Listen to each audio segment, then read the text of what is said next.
C'est la deuxième partie de l'émission Le Monde en 7, toujours avec mes trois invités, Bonenfant Bobby, Samir Ourosama et Gédéon Vegba. On va revenir donc sur le Sénégal qu'on évoquait avant la pause avec la nomination de Ousmane Sonko au poste de Premier ministre. Ousmane Sonko, mentor de l'actuel président Bassirou Diomaye Faye.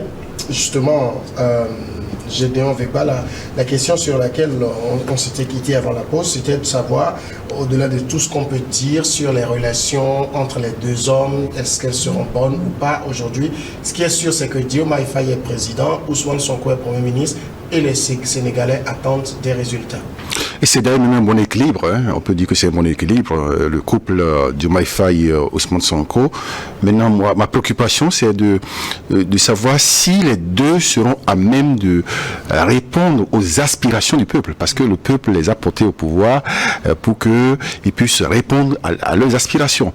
Est-ce qu'ils ont toutes les coudées franches aujourd'hui pour le faire, au regard des postures qu'ils ont déjà gardées, ou du moins affichées par le passé?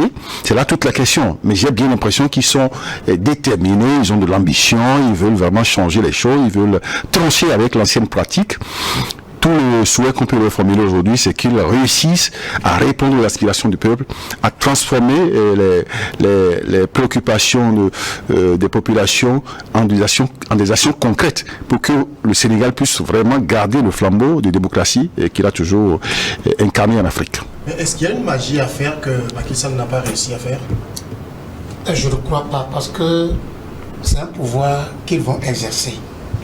Moi, mon souci n'est pas là, parce que si vous suivez le cours de leur campagne électorale, qui a été courtée d'une semaine à cause du temps qui leur était imparti, et Ousmane Sonko et Diomaye Faye ont présenté un programme. Un projet de société, oui. Un projet de société clair. Ils ont parlé de CFA, ils ont parlé de la revalorisation de leur contrat et avec les entreprises. La renégociation. La renégociation, etc. Mais je crois que ça doit être un chantier immédiat à ce duo. Et je crois que en réalité, dans un pays démocratique comme le Sénégal, il devrait juger Ousmane Sonko et Diomaye Faye par rapport à ce qu'ils ont présenté comme projet. Il y a certains pays et certains problèmes qui existaient même depuis Abdoulaye Macky Sall. Non, depuis Diouf. Il y a toujours des problèmes sociaux. Depuis Diouf, quand Diouf était là, mais la vie n'était pas tellement rose au Sénégal. Mais Ouad est venu dire que bon, Ouad s'est appesanti sur ce que Diouf n'a pas pu faire pour dire que moi je viendrai le faire. Les problèmes sociaux persistent toujours. Macky Sall est venu dire que moi je trouverai des solutions. Les problèmes sociaux persistent toujours. Maintenant, le temps est donné à ces deux jeunes. Ce que moi je souhaiterais, c'est qu'ils arrivent quand même à faire ce qu'ils ont dit au peuple. Est-ce qu'ils auront une période de grâce? Une période de grâce, c'est-à-dire un moment d'observation où on les verra à l'œuvre, où les Sénégalais pourront se dire, bon, les premiers mois, généralement, c'est la phase d'apprentissage, d'autant plus qu'ils n'ont jamais occupé de poste véritablement dans l'exécutif. Oui, vous savez, c'est pourquoi nous appelons l'humilité de ces deux jeunes pour choisir les bonnes personnes, les plus indiquées, les plus capées un peu dans la politique et pour les gérer. Sinon, s'ils veulent, c'est pourquoi il dit que faire venir quelqu'un pour voter pour toi, c'est quelque chose à part. Mais exercer le pouvoir qu'on t'a conféré, c'est pourquoi je dis, ça va dépendre des personnes avec qui ils vont composer. Maintenant, de grâce, il ne faut pas que le peuple sénégalais croit que dans 1, 2, 3 mois, ce que Macky Sall n'a pas fait, qu'il le fera. Non, de grâce. Il faut pas qu'il... Samir Ourossama, aujourd'hui, on sait que les attentes sont grandes, chômage des jeunes, la question de l'immigration. Le Sénégal est un pays qui est touché de plein fouet. On sait que tout cela a été pris en compte dans le projet de société. Mais vous vous rappelez quand Macky Sall venait au pouvoir, quelles n'étaient pas les promesses. Finalement, est-ce qu'il y a un chapeau magique dont on peut sortir un lapin?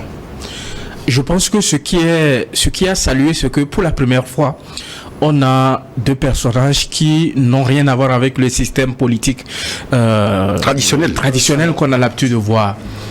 C'est-à-dire que pour la première fois, au moins pour ça, les Sénégalais se disent qu'en réalité, ils peuvent croire en quelque chose aujourd'hui.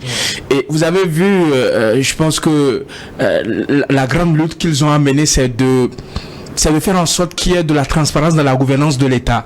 Donc lutter efficacement contre la corruption. Ils ont décrié cela, que la corruption gangrène, donc comment l'appelle-t-on, l'administration publique et tout ça là. Donc ils vont prendre des mesures fortes dans ce sens-là pour donner un signal fort aux Sénégalais qu'en réalité, tous les points qui ont été inscrits dans notre projet de société, nous sommes en train de prendre des mesures dans ce sens-là pour faire en sorte que l'État puisse engranger assez de moyens, que l'État puisse faire des réformes assez conséquentes afin que les problèmes structurels puissent être résolus de façon progressive. Et aujourd'hui, les Sénégalais ne peuvent pas s'attendre à quelque chose de magique véritablement. Ils savent qu'en réalité, la population tout entière doit fournir un effort dans ce sens-là. Que ces deux personnages, que le président Bassirou Diomaye Faye a besoin de l'accompagnement, et Ousmane Sonko l'a rappelé véritablement. C'est-à-dire que la mise en œuvre du projet de société qui a été porté par la coalition qui a vu le président actuel à la tête du Sénégal a besoin donc du soutien indéfectible, du soutien, comment l'appelle-t-on, désintéressé donc de chaque citoyen, de faire en sorte que toutes les réformes qui vont être opérés. Parce que j'ai toujours l'habitude de le dire qu'en réalité, lorsqu'on dit qu'on lutte contre la corruption, lorsqu'on dit qu'on a fait des réformes dans tel domaine, dans tel autre, s'il n'y a pas des hommes et femmes intègres, s'il n'y a pas des hommes et femmes disponibles pour traduire dans les faits cette volonté, cette vision portée par les hommes politiques, en réalité, on peut beau crier, on peut beau chanter véritablement, mais on n'aura pas les résultats escomptés. Les objectifs qu'on s'est fixés au début ne seront pas atteints. C'est pour cela, il compte véritablement s'appuyer sur les populations pour faire en sorte que, quand on dit population, c'est-à-dire que chacun dans son niveau de responsabilité, c'est-à-dire que, par exemple, un chef d'administration, un directeur d'entreprise publique, quelqu'un qui occupe des différents postes là, jusqu'au bas de l'échelle, véritablement, de faire en sorte que chaque citoyen puisse apporter sa partition véritablement pour qu'ensemble, ils puissent atteindre l'objectif qu'ils se sont fixés. Moi, j'ai dit une chose, et j'ai toujours l'habitude de le dire, rien n'est impossible. Rien n'est impossible si on est animé d'une bonne volonté, si on s'entoure de personnes intègres, des personnes qui pensent d'abord à l'intérêt général avant de penser à l'intérêt particulier. Je pense qu'ils réussiront leur mission, même si ils ne vont pas faire disparaître d'un coup de baguette magique tous les problèmes du Sénégal.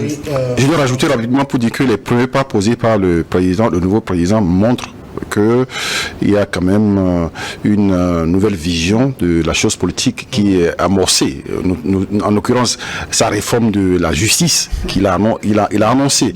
Il parle de redonner une justice vraiment indépendante. Il annonce même des assises. Oui, des assises pour tous les acteurs pour mettre en place une justice indépendante, une justice équitable pour tout le monde. C'est des signaux qui sont vraiment forts et qui sont à saluer. La justice a vraiment été malmenée sous Macky Sall. Sauvagement malmenée. La justice a été très malmenée sous la justice a été éprouvée même sous Macky Sall, je pense. Aujourd'hui, il faut constater la chose et regretter que Macky Sall, qui avait déploré la même situation sous son prédécesseur, Abdoulaye Wade, a entretenu ce climat de méfiance de la justice sous son règne, ce qui lui a valu le résultat qu'on a constaté. Donc, je pense que c'est des chantiers que le nouveau président doit prendre à bras le corps et surtout écouter le message du peuple. Le message du peuple est de renouveler la classe politique. C'est la rupture. Renouvellement de la classe politique. Le personnel politique doit être renouvelé entièrement. Je ne dis pas qu'il faut trancher avec tout le monde, parce qu'on a besoin des gens expérimentés quand même pour les accompagner.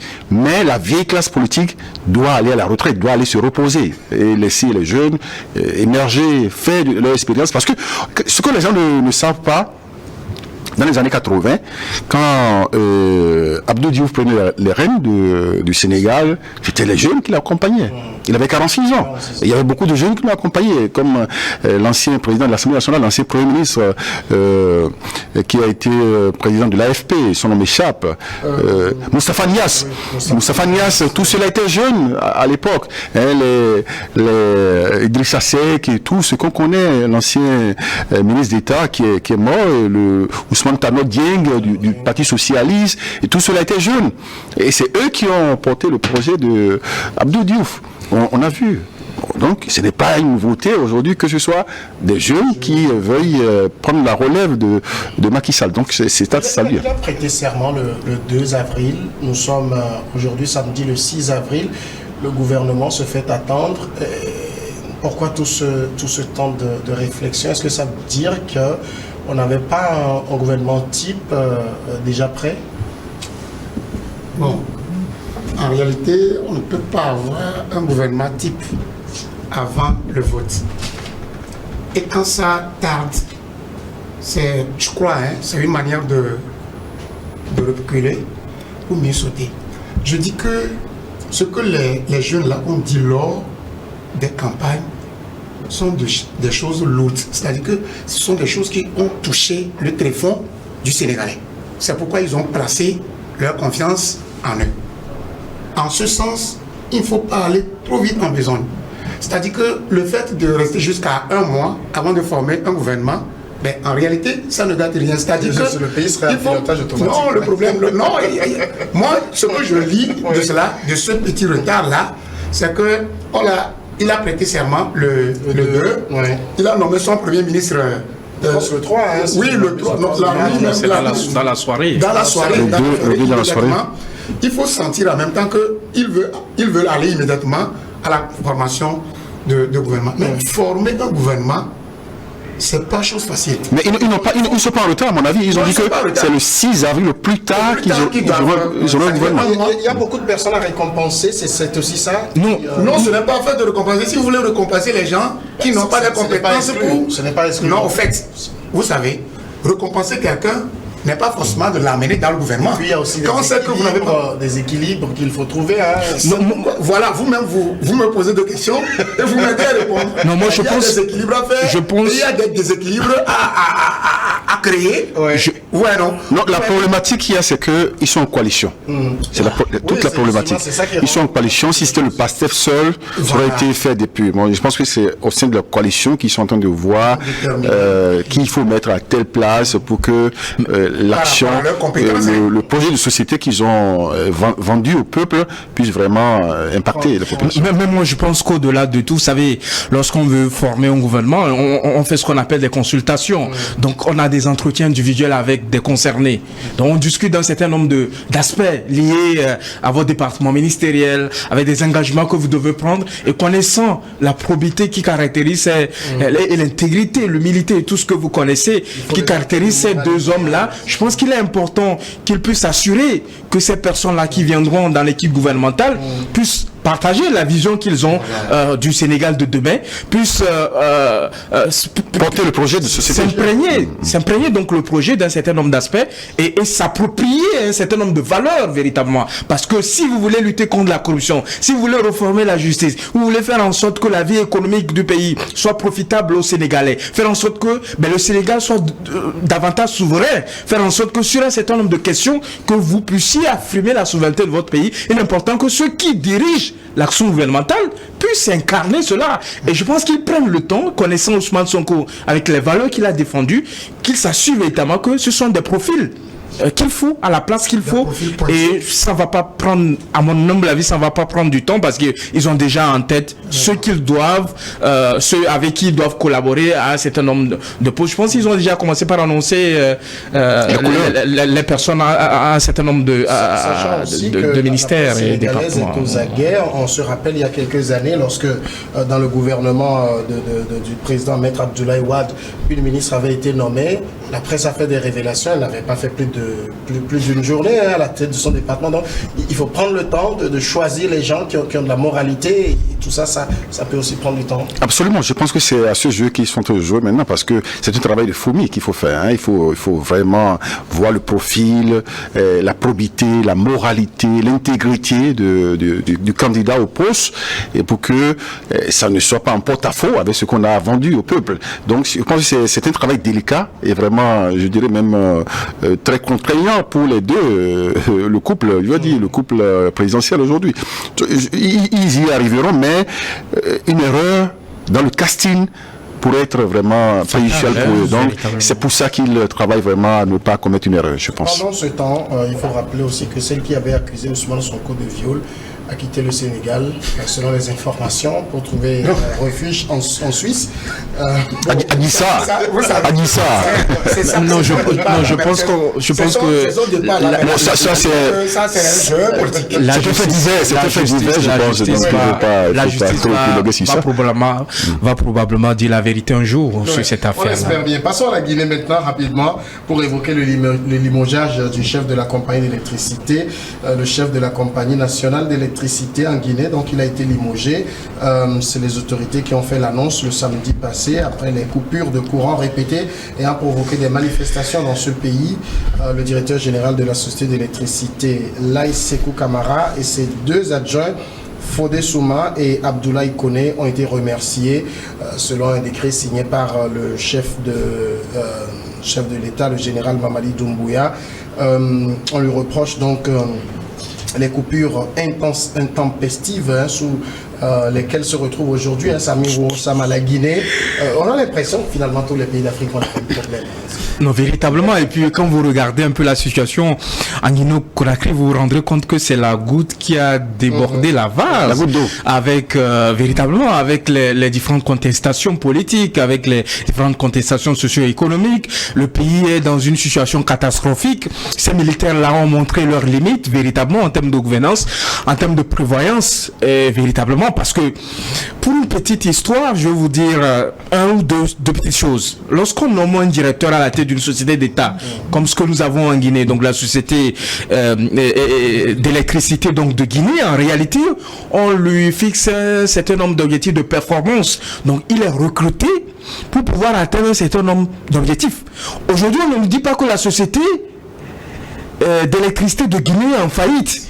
On ne nous dit pas non plus que la société d'électricité de Guinée a fait des pertes en termes de commercialisation donc de l'électricité ou de l'énergie et tout ça là. Quand vous prenez la Guinée aujourd'hui, ils ont des sources comment l'appelle-t-on d'approvisionnement en électricité. Donc vous avez la source thermique et la source hydroélectrique. Sauf que depuis un certain nombre d'années, un certain nombre d'infrastructures sont devenues vétustes véritablement. Parce que quand vous prenez le circuit de distribution de l'électricité, vous avez d'abord la production qui coûte extrêmement cher. Ensuite vous avez le transport, donc le réseau de transport de l'électricité. En ce moment, vous allez voir des hautes tensions, des poteaux et tout ça là. Et maintenant, vous avez la distribution. Et quel est le rôle de la société? La société est chargée de la distribution. Dans mon pays, nous avons des lacunes parce que au même moment l'État est obligé d'investir non seulement pour pouvoir augmenter la capacité de transport de l'électricité, mais au même moment nous sommes en train de chercher les partenaires pour pouvoir augmenter notre capacité de production. Et ce qui est sûr, c'est que à l'heure où nous parlons, les États ont vite fait de comprendre qu'en réalité, l'État seul ne peut pas supporter les coûts de production. Donc il faut penser à un mécanisme qui permet à ce que le privé puisse s'investir dans ce domaine. C'est en ce moment que vous allez voir que dans certains pays, notamment au Togo, comme en Guinée, qu'on a créé aujourd'hui, vous avez les producteurs privés. Donc, on a une diversité à travers le mécanisme de partenariat public-privé qui vise à faire en sorte que les privés puissent produire et vendre de l'électricité, comme ce qui se fait aujourd'hui avec la centrale de Kekele, la centrale Contour Global, ou peut-être même cette centrale solaire de Blita et tout ça là. Ce sont des producteurs privés. Donc, dans le cadre d'un partenariat public-privé qui est signé avec l'État. Donc, aujourd'hui, vous avez en Guinée, une société qui ne présente aucune forme de faillite, aucune forme de perte, parce qu'à un moment donné, il y a des coupures d'électricité.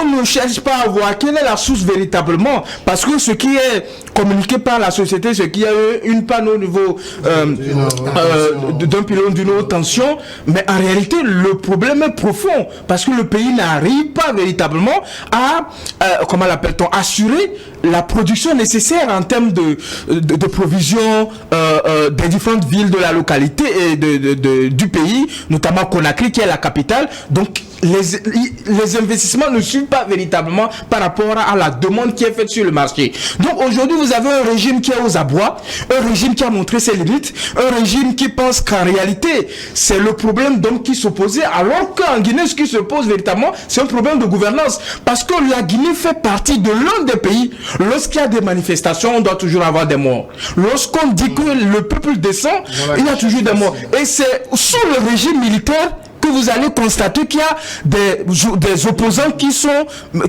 forcés d'aller à l'exil. Aujourd'hui, on en a plein qui sont à l'exil. Si d'autres ne sont pas en prison, d'autres sont en exil, il y a une restriction d'exercice donc politique, il y a une restriction de manifestation politique et tout ça là. Mais je pense que ce que nous sommes en train de vivre dans ce pays-là, cela n'augure pas des jours meilleurs pour ce pays-là. Et on doit véritablement alerter l'opinion nationale et internationale sur ce qui se passe véritablement au niveau de ces pays dirigés par les militaires. Gédéon, il y a le Premier ministre guinéen Amadou Ba qui a dit les responsables de cette situation nous doivent des explications et chacun doit assumer sa part de responsabilité. Finalement, qu'est-ce qu'il essaye de dire? C'est-à-dire l'État n'a rien à y voir, il y a ceux qui dirigent le DG, Électricité de Guinée, et c'est entièrement de leur faute. Non, moi je pense que le DG est un bouc émissaire simplement. C'est un bouc émissaire, ce n'est pas le fusible à sauter. Ce n'est pas forcément de sa responsabilité. Parce que quand vous voyez l'architecture de la Guinée en termes d'énergie électrique, je pense que le pays est vraiment, je dirais, le parent pauvre en la matière. Depuis les années 88, il y a aujourd'hui, je crois, 3 ou 4 barrages qui sont fonctionnels.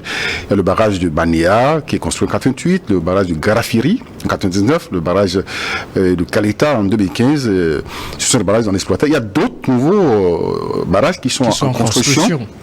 Notamment Swapipi, Amaria, Koukoutamba et Fomi, qui sont des grands barrages qui sont en construction. Il y a même des barrages qui ont été lancés sous Alpha Condé, qui sont prennent même en phase au niveau de très la Côte avancée. Hein.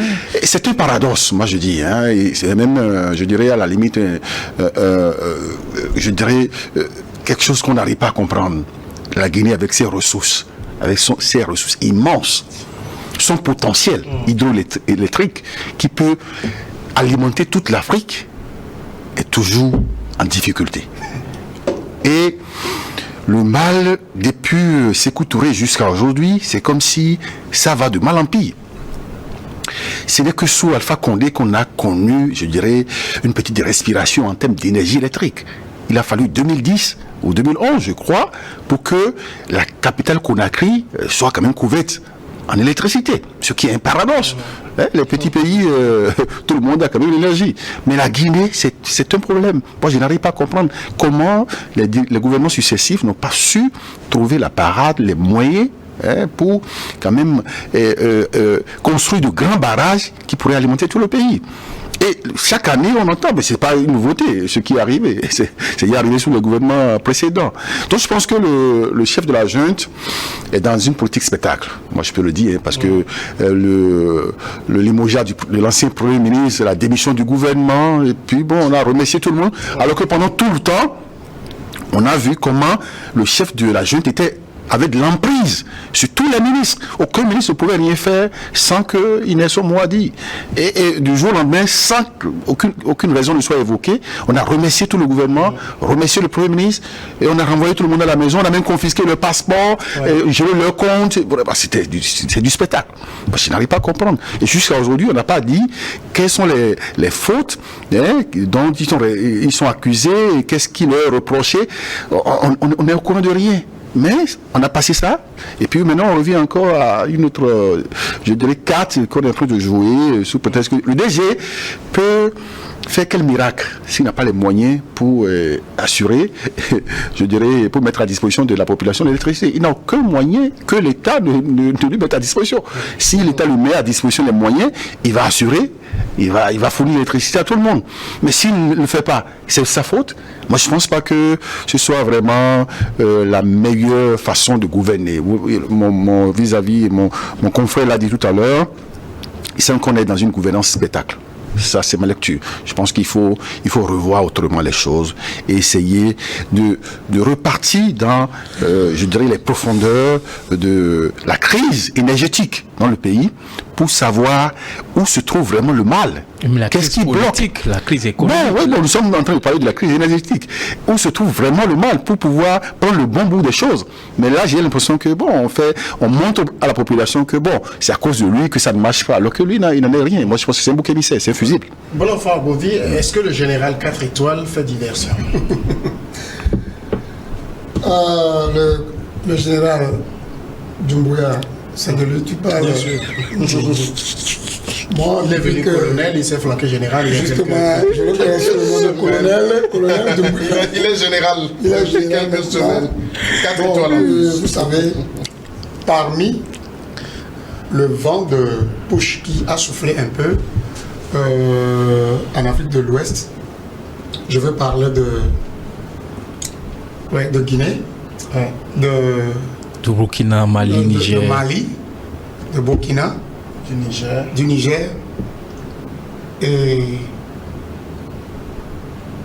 le chef de la junte, je ne veux pas dire que le plus misérable que j'ai connu, mais celui qui vient improviser parmi les 4 là, c'est Doumbouya. Parce que j'ai l'impression que quand Doumbouya a appris qu'on a fait un coup d'État quelque part, lui aussi, il veut le faire pour gouverner. Et il l'a fait. Vous savez, à son coup d'État, tout le monde a applaudi. Parce que ce qui a motivé en ce moment le coup d'État, c'est ça que les gens ont applaudi. Maintenant, Doumbouya aux affaires, c'est quelqu'un qui improvise. Lorsque vous voyez le jeune Ibrahim Traoré de Burkina Faso, au moins il est en train de poser certains pas. Quand vous voyez le jeune, le Malien là, Assimi Goïta, il est en train de poser des pas. Au fait, quand vous voyez le Nigérien Tiani, il est en train de poser certains pas, même si c'est pas encore ça. Mais dans tout ça, là, vous allez voir que Doumbouya se retrouve devant les faits accomplis. Aujourd'hui, lorsqu'il y a coupure intempestive de courant, parfois les Guinéens n'ont que 4 heures d'électricité. Oui, comment l'appelle-t-on Samir l'a si bien dit. Est-ce que ça doit dépendre forcément du DG? Il a dit que, quoi que la Guinée soit un pays riche, lorsque vous voyez les infrastructures, moi j'ai un ami là-bas, à Conakry là-bas, il apprécie le Togo par rapport aux infrastructures routières seulement. Il est là-bas, Conakry. Mais je dis que c'est là où on dit que c'est mieux. Maintenant, lorsqu'on dit que techniquement, c'est une faute à, comment l'appelle-t-on, à une haute tension, c'est ce que la direction technique a évoqué. Mais on le libauge. Et l'autre a renchéri que lorsqu'on donne des moyens à la direction fera tout pour produire quelque chose. Bon, la question à poser, est-ce que la direction aussi en a demandé? C'est ça le problème. Parce que c'est vous qui gérez la chose. Il est le DG, c'est le DG. Même il a un directeur technique. Mais le directeur technique doit lui rendre compte chaque fois de comment ça se passe. Et on doit formuler des demandes au niveau du gouvernement pour qu'on leur donne les choses. Est-ce que c'est fait ainsi? Donc moi, Monsieur le Président Doumbouya, je ne sais pas ce que je dois dire de lui, mais sa gouvernance porte à désirer. De toute façon, je le disais, la question de coupure touche plusieurs pays en Afrique. Vous savez même que le Togo est aussi touché. Absolument. La ministre de l'Énergie a parlé en évoquant que cette situation est due principalement au manque d'approvisionnement en gaz naturel, ce qui entraîne donc des délestages et perturbe nos économies. Mais tout cela, ça veut dire qu'aujourd'hui, il faut aussi que nos pays repensent leurs sources d'énergie. Les énergies traditionnelles, on les connaît, mais il y a aujourd'hui de nouvelles sources sur lesquelles on doit travailler, former les jeunes pour qu'on puisse avoir accès à ces énergies nouvelles. Non, il n'y a qu'un seul mot, c'est la souveraineté énergétique. Aujourd'hui, la plupart des pays africains dépendent. Alors, si vous voulez porter votre pays sur la voie du développement en termes d'industrialisation, en termes de développement du secteur industriel, il va falloir que vous puissiez avoir ce qu'on appelle une souveraineté énergétique. Il va falloir que vous puissiez être autonome en termes d'énergie. Aujourd'hui, quand vous prenez la plupart des pays, que ce soit le Togo, que ce soit le Bénin, que ce soit le Burkina Faso, le Mali, la plupart des pays dépendent de l'extérieur véritablement, notamment par exemple de la Côte d'Ivoire. La Côte d'Ivoire fournit de l'électricité à plusieurs pays, notamment même la Guinée-Conakry. En 2023, la Côte d'Ivoire a mis en place un réseau de transport de plus de 5000 non, je parle de la distance. Ils ont mis en place un transport routier pour pouvoir transporter de l'énergie de leur pays vers la Guinée. La Côte d'Ivoire fournissait à un moment donné également de l'énergie au Togo. Vous avez le Mali également qui dépend également. Donc il va falloir que les pays réfléchissent sur comment assurer une pérennité en termes de souveraineté énergétique. Et notre pays s'est inscrit dans ce sens-là, même si véritablement on ne voit pas aujourd'hui ou on ne voit pas encore les résultats en termes d'autosuffisance énergétique. C'est parce que la demande elle est très grande. Donc quand la demande est grande, alors que la capacité de attendez que j'aille à la fin, la capacité de production de nos pays est encore très faible. Que ce soit l'énergie solaire, que ce soit l'énergie hydroélectrique, que ce soit l'énergie thermique, mais notre capacité de production est assez faible. Il faut investir davantage. Aujourd'hui, quand vous faites un tour, quand on prend les budgets nationaux des pays, combien on consacre à l'investissement en matière énergétique? Combien? Il y en a peu. Si nous avons nous n'avons pas la capacité de mobilisation des ressources parce que les capacités budgétaires de nos pays sont limitées, il faut développer un mécanisme. C'est dans ce sens-là que le Togo s'inscrit, même le Bénin.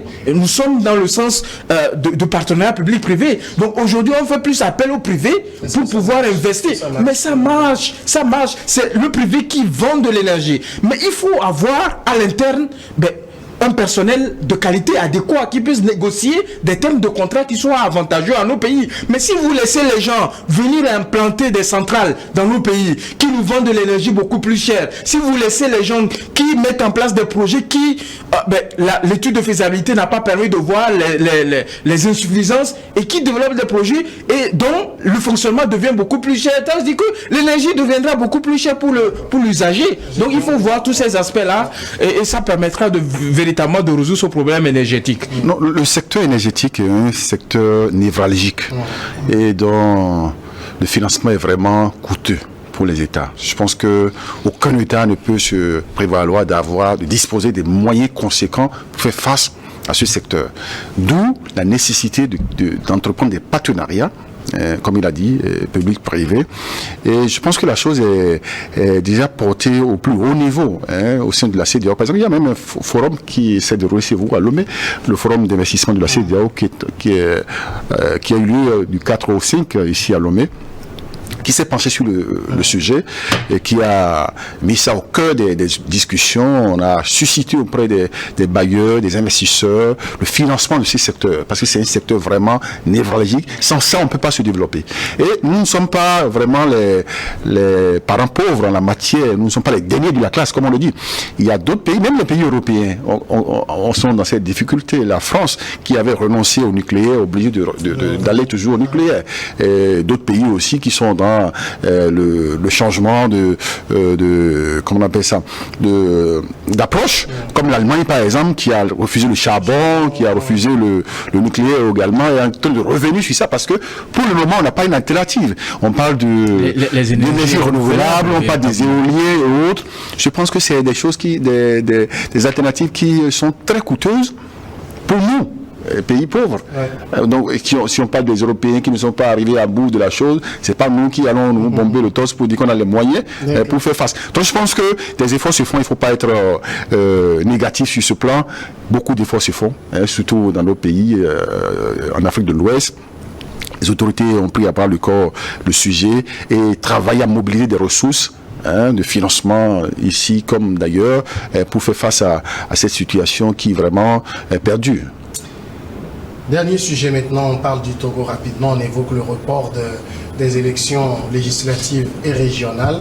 En fait, aujourd'hui, on devait être dans la fièvre de la campagne électorale. Elle devait s'ouvrir le 4 avril.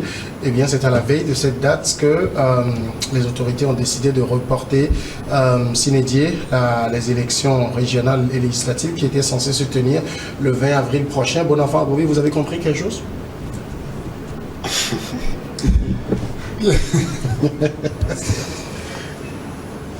Bon, en fait, nous aussi, nous étions en train de nous apprêter pour suivre le déroulement bien du début de la campagne. Et on a vécu un scénario comme à la sénégalaise. Macky Sall aussi, pas tout à fait exact, hein? Non, je dis... Ça dit qu'à l'approche, c'est-à-dire à 10 heures du début de la campagne, Macky Sall a dit qu'il reporte les choses. Et c'est ce scénario-là que nous avons constaté au Togo qui va passer.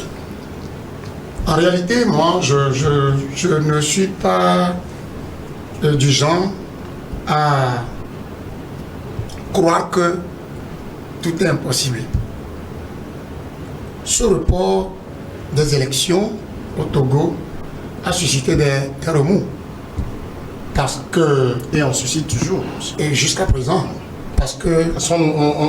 On a servi le fait que le sujet suscite l'intérêt. Je parle notamment de la réforme, enfin du changement de constitution, que le sujet suscite intérêt. Comme le président renvoie le texte en seconde lecture et que les députés doivent donc se réunir, donc on leur accorde le temps et tout. Est-ce qu'on n'a pas l'impression qu'il y a un peu de précipitation? Vous savez, ce qui est bien, c'est que ceux qui ont fixé la date du 20, en fait, je crois que ceci doit être le quatrième report. On avait le 13 avril, après on a eu le 20, le troisième maintenant. Bien. On ne connaît pas la nouvelle date. Ceux qui ont fixé cette date du 20 avril, c'est les mêmes personnes qui ont encore reporté sous prétexte qu'il y a un problème épineux qui gangrène la société. Je parle de société, je parle de tout le monde, que ce soit le gouvernement, que ce soit la classe politique. Et c'est ce problème de la fameuse constitution, changement de constitution, et dont les partis politiques, la société civile et toute la population entière n'y avait pas adhéré. Nous sommes au Togo, rien ne nous presse. Les élections législatives dont nous parlons aujourd'hui devraient se passer depuis novembre 2023. C'est ça. On a eu les dernières, c'était le 20 décembre 2018. Oui, ça doit être novembre, un mois avant l'échéance de l'expiration du mandat des députés en fonction. Des députés. Qu'est-ce qui a fait que nous n'avions pas fait cette élection? C'est une bonne question. Je vais tourner rapidement parce qu'on n'a plus beaucoup de temps. Samir Ourosama, on s'attendait à aller justement en campagne. Les partis avaient déployé le candidat dans les zones. Quand finalement on apprend report de l'élection sous prétexte qu'il faut consulter et tout, mais on parle aussi d'une assemblée dont le mandat est expiré depuis plusieurs mois déjà. À quoi joue-t-on? Non, je pense que je ne vais pas m'aventurer sur ce débat juridique, sur la légalité, la légitimité, l'illégalité des députés sortants. Je pense qu'on va laisser les spécialistes du droit vraiment faire ce débat. Mais je voudrais dire 2 ou 3 choses. Vous vous rappelez bien, lorsqu'il s'était agi de pouvoir proroger le délai de dépôt de candidature, parce qu'à un moment donné, au cours des discussions dans le cadre de ce mécanisme qui a été mis en place, le cadre permanent de concertation, les propositions ont été portées à l'attention du gouvernement sur la nécessité de revoir le montant qui a été fixé pour le cautionnement, pour les cautions, pour les différentes échéances. Et vous vous rappelez bien, dans la foulée, pour permettre à ce que les gens se préparent véritablement, le gouvernement a pris sur lui l'initiative de pouvoir repousser légèrement ou de revoir légèrement la date de l'élection. Est-ce qu'à l'époque, cela a ému quelqu'un? Parce que ça rentre dans l'intérêt. C'est parce que politiquement, ça a arrangé les acteurs politiques. Aujourd'hui, nous sommes dans le cadre d'une autre procédure. Et vous savez, c'est pour ça, moi, à un moment donné, je me dis que les députés de la 5e législature n'ont pas joué pleinement leur rôle. Parce qu'en réalité, il est important que les populations sachent, lorsqu'un test est envoyé à l'Assemblée nationale, la procédure que le test suit, combien de temps ça prend, comment est-ce que cela se fait véritablement. Parce que du moment où le chef de l'État renvoie le test pour une seconde lecture, pour la relecture donc du test, ça veut dire que le test reprend le même processus qu'il avait suivi jusqu'à son adoption. Et vous vous rappelez bien, à l'époque, le Parlement avait pris, je pense, l'Assemblée nationale avait pris maximum 2 semaines pour pouvoir adopter la loi. Donc, de façon claire et précise, nous parlons d'un report de 2 semaines maximum. Ça veut dire que les élections pourront se tenir début mai, véritablement. C'est des projections qu'on peut faire. En réalité, quand un test n'est pas promulgué, parce que l'Assemblée nationale, lorsqu'ils adoptent la loi, ils envoient cela au gouvernement, donc notamment au président de la République pour promulgation dans les 48 heures qui suivent. Mais à l'extrême urgence, c'est dans 24 heures qu'ils doivent transmettre le test. Donc quand le chef de l'État renvoie le test, mais il va falloir que la procédure aille à sa fin pour permettre que ceux qui sont là à l'Assemblée nationale, qui désirent se présenter aux prochaines élections, au moment où ils sont en train de revoir le test, mais qu'ils ne soient pas exempts, ils ne soient pas exclus donc de la campagne électorale qui est en train d'être faite. Donc moi je vois des arguments politiques plutôt que des justifications juridiques véritablement. Et politiquement, je pense que c'est compréhensible dans ce sens-là. Il faudrait véritablement que les acteurs se parlent. Moi, c'est mon avis personnel, que les acteurs se parlent véritablement et qu'ils comprennent. Voilà. Au dialogue, mais il faut être à 2 pour dialoguer. Absolument. Il faut qu'ils se parlent. Il faut qu'ils se parlent. Ils se disent que c'est pas maintenant que vous avez mis tout le monde devant le fait accompli qu'il faut venir parler de dialogue. Gédéon Vegba, est-ce que vous comprenez tout ce qui se joue maintenant? Est-ce que pour vous, on va à l'Assemblée, on change une constitution, le président renvoie pour seconde lecture, pendant ce temps tout le monde savait qu'il y avait un calendrier électoral, le mandat de député est fini depuis, ça fait pas une salade russe? Alors, je ne suis pas bien imprégné du sujet, mais pour le peu que je connais, je peux dire que le gouvernement est dans une dynamique nouvelle, on va dire. Le gouvernement veut rester cohérent avec son approche des choses. Parce que si, après la révision de la Constitution, avec le tollé que ça a suscité, le chef de l'État a jugé de renvoyer le test à l'Assemblée nationale pour une seconde lecture, je pense que aller aux élections dans ce contexte, dans cette ambiance, serait vraiment, je dirais, une pagaille. Donc, à mon avis, pour ce que je note, pour la lecture que j'en fais, je peux dire que c'est pour rester cohérent avec son approche que le gouvernement a décidé de renvoyer les élections sine-die. C'est bien ça, hein, c'est sine-die. Donc, est-ce que ça permettra à la classe politique de prendre langue, de discuter, de trouver des points d'accord pour que, à l'annonce de la prochaine élection, qu'il n'y ait pas de contestation, qu'il n'y ait pas de protestation? Je pense que c'est là toute la question. Il faut travailler à ce que la classe politique puisse échanger. Hein, si certains parlent d'assises nationales, c'est vrai qu'on n'a pas besoin forcément, mais ça va être des concertations. Des concertations, des consultations, pourquoi pas, pour que ensemble on puisse définir vraiment ce qui arrange toutes les parties, qu'on puisse trouver un modus vivendi et que cela puisse permettre de lancer le processus vraiment sans anicroche. Gilbert Bahora promettait que le test irait jusqu'au bout. L'opposition demande son retrait pur et simple. Finalement, est-ce qu'on ne va pas assister, parce que le Togo il connaît beaucoup de dialogue, est-ce qu'on ne va pas assister au même scénario où tout le monde campe sur sa position? Moi, je suis d'accord, on peut faire 1000 dialogues. Mais si ce dont à quoi on doit attendre, si c'est bon, là, ça arrange le peuple. Le dialogue dont on parle maintenant ne doit pas arranger, comme le co-débatteur a dit, ce qui doit arranger les partis politiques. Non, ce qui doit arranger le peuple. Aujourd'hui, ce que le ministre Bahora a sorti, c'est comme le vin tiré, on doit le boire.